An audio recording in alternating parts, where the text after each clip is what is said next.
Hey guys, welcome back to Your Florida Electrician. We're here today at Nino's house. He would like to have a water heater timer installed. He had a choice between a mechanical timer here and a digital timer here. He opted for the mechanical timer. Why would you want to install a mechanical timer? For the water heater, studies show that 18% of your electric bill is water heating. So if you can control your water heater as much as possible, you can reduce your electric bill. And having this installed will certainly help cut that down, possibly $30 a month, if you have a regular shower schedule. If you have a whole bunch of kids and family members that are always taking showers, it may not work for you. So the first thing we need to do is we can unpack this WH-40 mechanical water heater timer. They call this one the little gray box. You open it up and it's just a simple 24-hour timer. On and off, and I believe you have some stoppers here for 3 different on and off times. Very simple to install. There's a button here. You can actually take this mechanical timer part out so you can work with the box. So it just becomes a box that you can work with. The next thing we need to do is go ahead and turn off the water heater so we don't get shocked. The water heater is over here. So this is a typical 40-gallon water heater. It might even be 50, but I think it's a 40.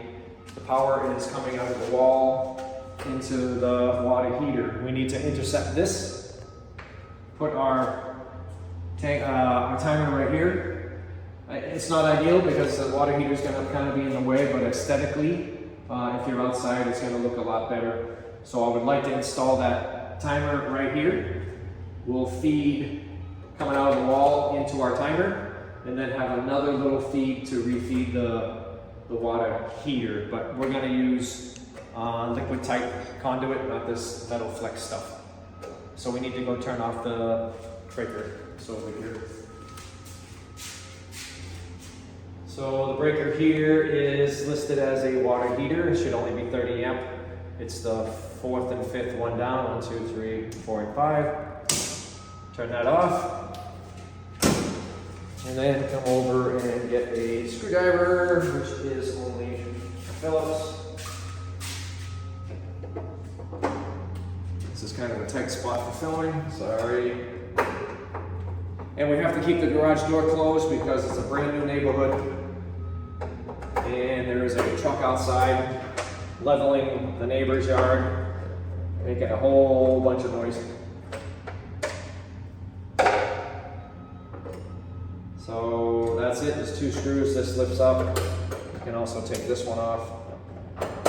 3 Phillips screws. If you come in here and take a look, we have a red, a black, and then we should have a ground in there. We need to carefully take those wire nuts off and put our meter on there to make sure that the panel breaker labeled water heater is actually the water heater. We don't want to receive a shock.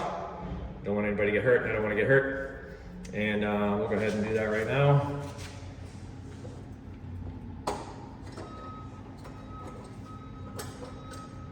Carefully.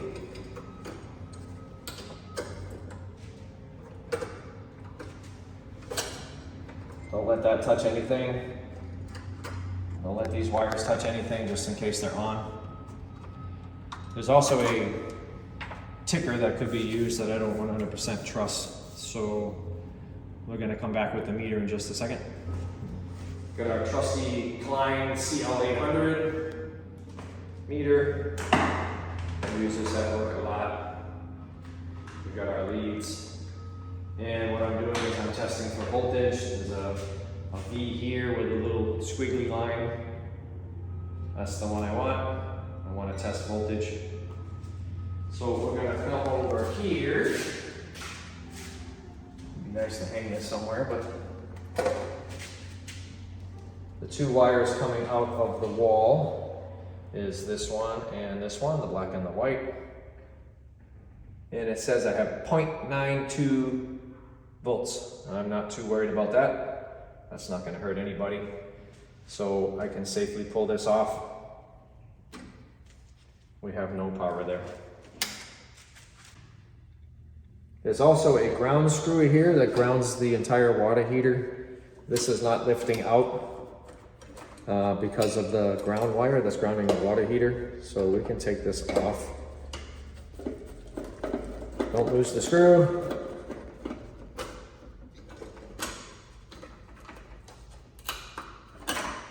There we go, don't lose that. We're gonna put that back here in a minute. Even this is off. It's good to be safe. These go to the water heater itself, and we'll leave it like that for the moment. Now we just need to hang the water heater timer. This water heater timer box has a bunch of knockouts in there that we plan on using. I'm going to put it up on the wall. Most likely we will probably come into the underside of this water heater timer with a 1/2 inch flex, and then come out the other side with another 1/2 inch flex to refeed the water heater. The only thing I got to do is mount it on drywall. I have some toggle bolts. I have a whole bunch of different methods for mounting on drywall. And we'll probably just use these 2 screws. There's a screw hole here and a screw hole there. And we'll get it up on the wall, we'll make it level, mark these holes, and we'll go ahead and put the screws in. So I found out the stud is pretty close to where I was gonna go. So we're just gonna use the screws without the anchors. I'm gonna put the top one. It's gonna go a little bit into the stud, and then I can hang the box.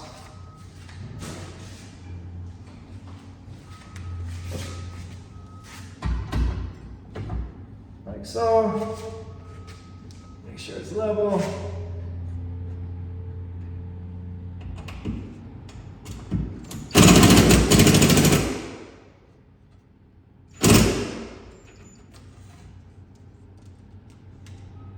The bottom one.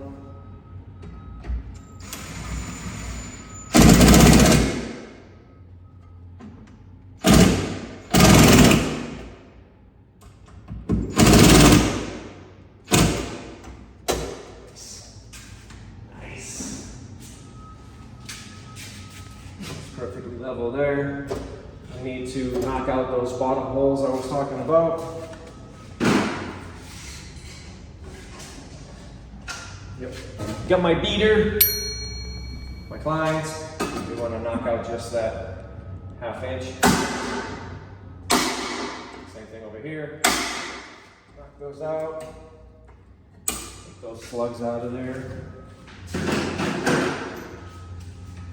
Then we want to transfer this one over to, I'm going to take that strap off. Let's see. I may even have to shorten it some. So the flex is a little bit too long. This is screwed here, we take this off. This will come off. And then we got to loosen this and cut back the flex a little bit, which I believe I have my 10 snips. Yep. Go ahead and cut that back. Or put it like that. That'll work too, it just looks kind of funny. What do you think, Nino? You don't care? And that'll work, I just have to move that strap. Alright, so you can see we got the 2 holes taken out here. The closer hole to this, I want to install the wiring. We did end up shortening up the metal flex. We want to feed that in with the nut over the 3 wires and tightening this up.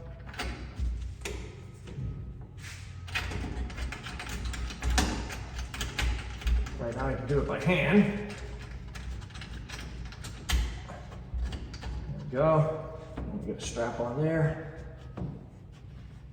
Nino assures me he's gonna paint the wall, so I don't have to. Okay, that's better.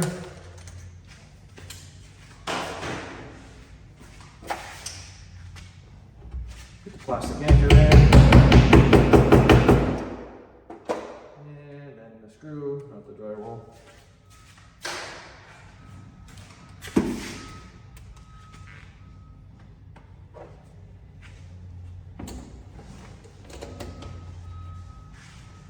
And try that again. Much better. Okay, now that we got it in, we have our two hots, even though it's not identified as a hot. We can fix that. I need to put those internal guts back in. I have those over here. This comes out so you can actually work on it. And basically it just sits in here. You drop it back down and it clicks in. And then you can start working on it. There's one screw right here that protects all these electrical connections from touching the outer case. Let's see if I can get to it.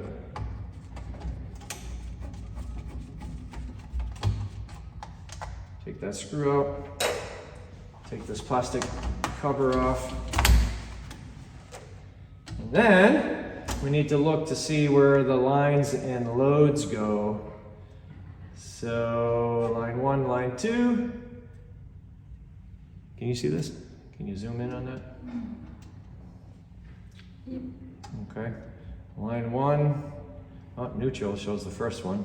Line 1, line 2. So if you can see this, the first terminal here, it says neutral, but we're not using the neutral because we're only using 240.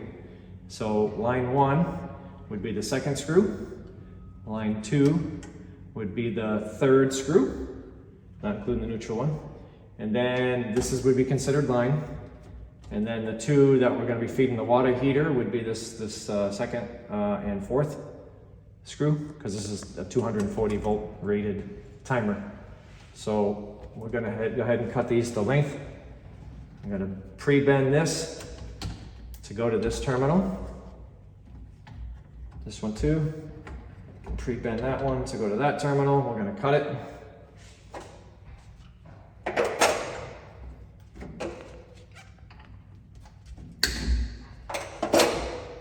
Cut this one too, a little bit long. It's too short, it's never good. And then we got to strip the ends of the wires. And strip this back a little bit, because it's got to go underneath the terminals for line 1 and 2. This needs to be phased or put electrical tape on it so anybody electrician-wise comes up and recognizes this is being used as a hot, it's not neutral. So let me put some tape on there.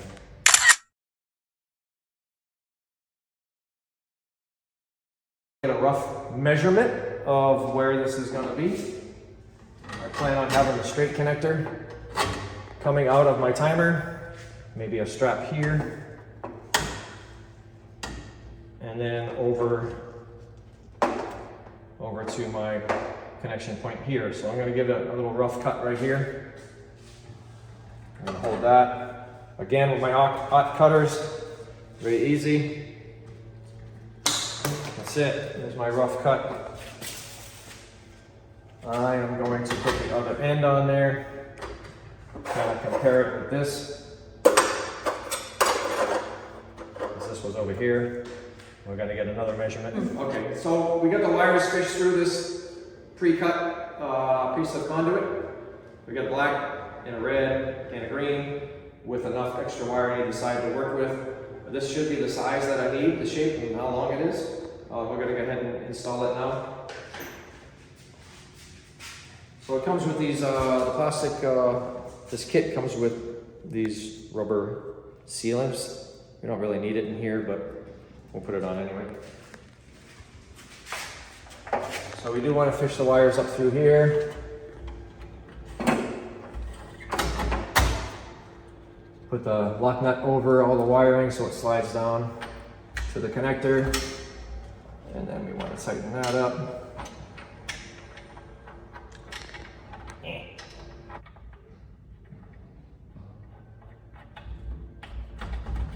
Okay, extremely hard to get that level and flat. Okay, so that's on there. not super tight, not yet. You want to go ahead and install this side. Put the wires through. And the other nut is over there. I'm gonna go get that other nut right there.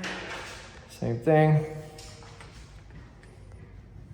Don't need the rubber piece for that one at all.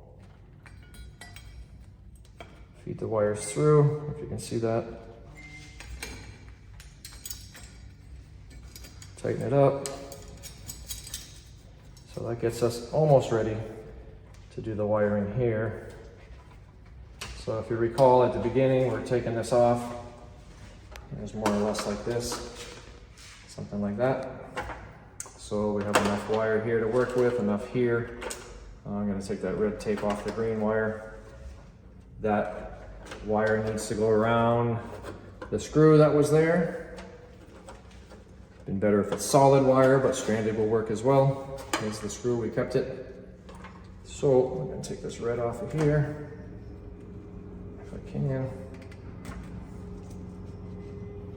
measure that.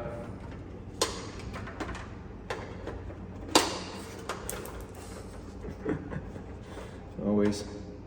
All right, so I'm going to cut that and strip that right about there.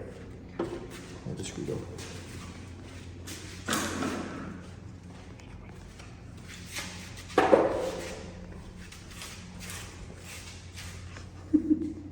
Oh yeah, I'm always dropping stuff. What's that, man? Oh, there's the green screw. This is the ground screw. Okay, you have to cut some. Yep. That's okay. So I just want to see how long I need. I need about that long. Cut this. It's stranded, which is really not ideal for going around the screw like that. But it is doable.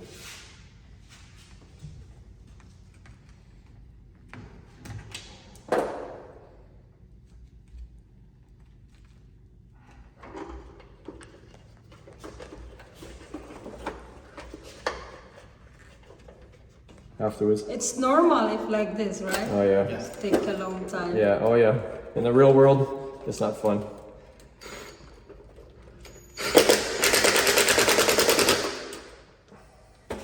Okay, if you look in there, even it's stranded, you can see it's grounded pretty good. Can you see that, huh? Yeah. Can you take it? Can you see? Yep. In there? From top. Oh, So you can, yep. So you can see even it's stranded, it's ground. It's not on the insulation, it's grounded. So then it's just a matter of locking this down, wiring these up, but I'm not even gonna lock it down yet. I'm just gonna go ahead and wire these. I'll put it on this side where I can get to it. So these need to be stripped.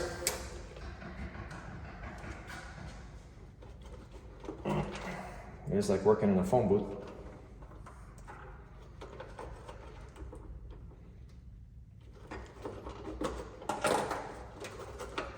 And then just a matter of matching the black with the black. You don't even have to match the colors in this case, but black with the black, twist it on.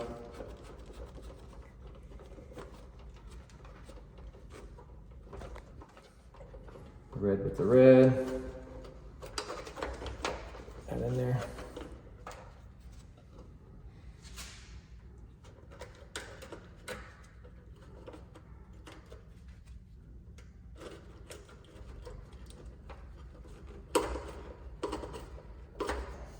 All this has to fit inside here in the junction box, like so.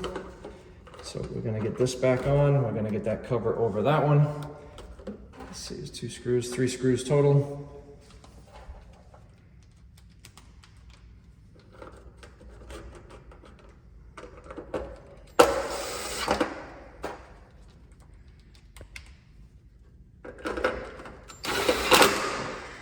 Boom. And then you got the metal piece here that goes over there. It slides under that one, and then you push it down. That's your little wiring box for the water heater. And that's that part. And then it's just a matter of rounding this up here. I really wish these came with some sort of other grounding means, because we need to connect this one with that one.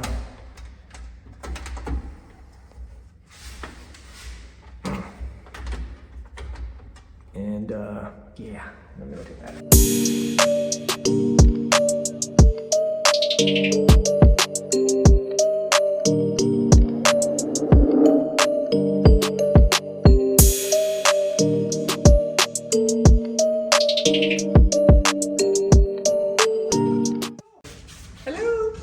Are we recording?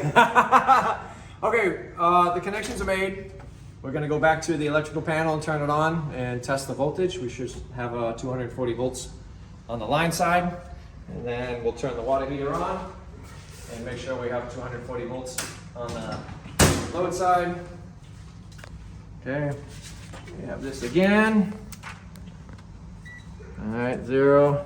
So the line side, you gotta be very careful because that's exposed there.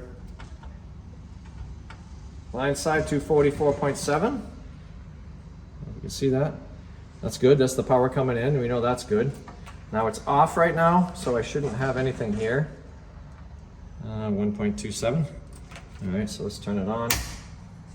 Again, carefully, because we don't want to touch. We don't want to touch anything metal other than this. And 244.7. So it's working. Now we just need to put the protective plastic piece. Shut it off with the plastic piece, turn it on, and set the timer stops. Wait. That was this one. And you have this protective plastic piece. I shut the power off again. This can be a little bit of a nuisance getting this on here, but it's your safety in case you reach in here, your kids reach in here.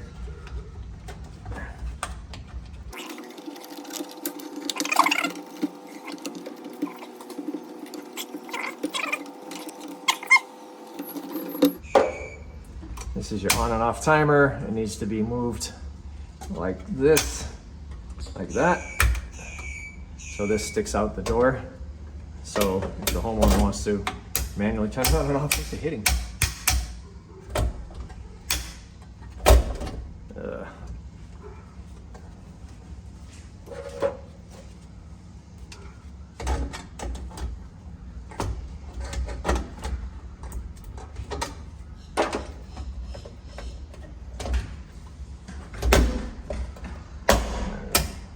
Okay. So if you wanted to override it, you can just turn it on and off for whatever reason. Okay, let's go ahead and set the time. 12:27 a.m. So there's a 24-hour dial here to adjust it. You pull it out, turn it, let it go. So 12, and this is where the time is, where it's pointing straight down. If it's pointing at 12 p.m., that's what the time is currently. This doesn't move, this is just a pointer. So 12:27, about 12:30. Each one of these full lines is an hour. So I want it between 12 and that next line. It's about 12:30 p.m. And we gotta put the adjustments.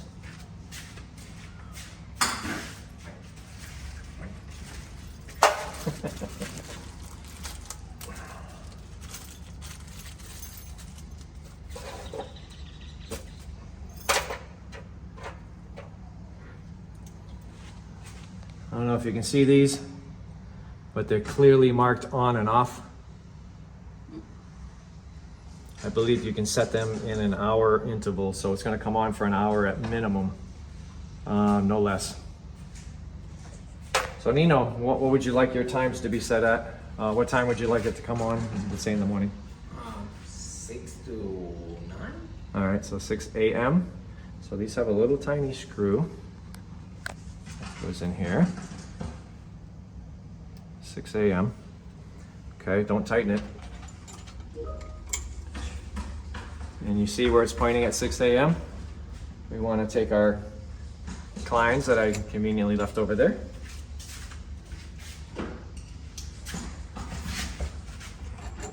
We want to take our Kleins. The first on time is 6 a.m. Point that at 6 a.m.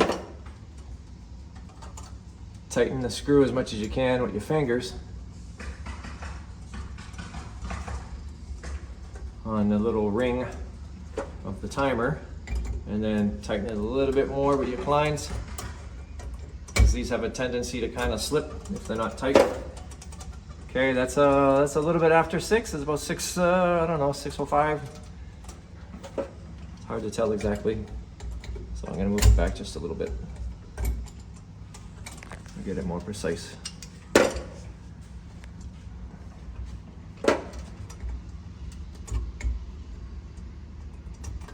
Okay. 6 to 9, you said? 9 in the morning. 9 in the morning, yep. And they got something for the night or no? Oh, of course. Yeah, I think there's 3. And then at night, like, I don't know, like 7 to 10? No, Okay. No, Mama get out of work at 11. Oh, okay. Yeah, probably like 8 to 12. Okay. 4 hours, I think. So do you take a shower like right when you come home from work or later? I don't even Yeah. now I need to get a schedule. Oh, okay, you don't have a Yeah, schedule? most of the time is in the morning Okay. All right, this will work then. because I work in here. Oh, okay, yeah, that's perfect. So right now this is set for 6 a.m. on, off, 9 a.m. So Nina was stating 7 p.m. for the next one to about 11, a little after 11 maybe? Yeah, probably 11:30. All right, my other 7, here. 11:30? Okay. Yeah, having it set for a little bit after the time you're done taking a shower gives it a chance to warm the water. So the other time we want on and off is from 7 p.m. You see, it doesn't show 7, but it's in between the 6 and the 8 p.m. This major increment line here. That's 7. Tighten it by hand, and then tighten it a little bit more with a Klein or some other vice grip. That's the on time. It says on, and then you look for another one off. 11:30 would be between that major line and the 12. So after a shower at let's say 11, that would give the shower some time to recover, the water heater time to recover, and then it'd be hot all night. So nobody leaves their stove on when they go to work to come home and cook when they get home. So why would you leave your water heater on and waste all that power leaving it hot all day long? It makes more sense to have it come on a half hour before you shower, and then you shower, and then have it shut off when you're done. It makes way more sense, and it'll save you a lot of money doing it that way. Okay, now we just turn the power back on.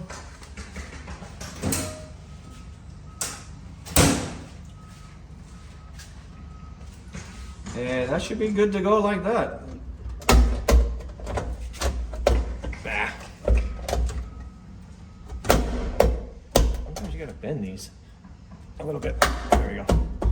So if you wanted to manually override the timer, you came out and it's off and you know it's not coming on till 7:30 now or 7 o'clock, you could just override it right here, turn it on, and it will stay this way until the next time that it's set to go off. So this would stay on till 11:30 at the moment. So that's a good way if you just wanted to jog it. Somebody's over, takes showers at different times than you do, and you want to make sure they have hot water, you can just, before you leave for work in the morning, you just switch it back to on. And that's one manual way you can do it. And it's a good visual, you can see if it's on or off. Boom, the little gray box. 40 amp water heater timer. So hopefully on your next bill, not the next, but the next full month, Yeah. you might see something. And definitely let me know. And you have more timers here, little increment timers, you know how to put them on now. So if you, I can put them inside the box if you want. Yeah,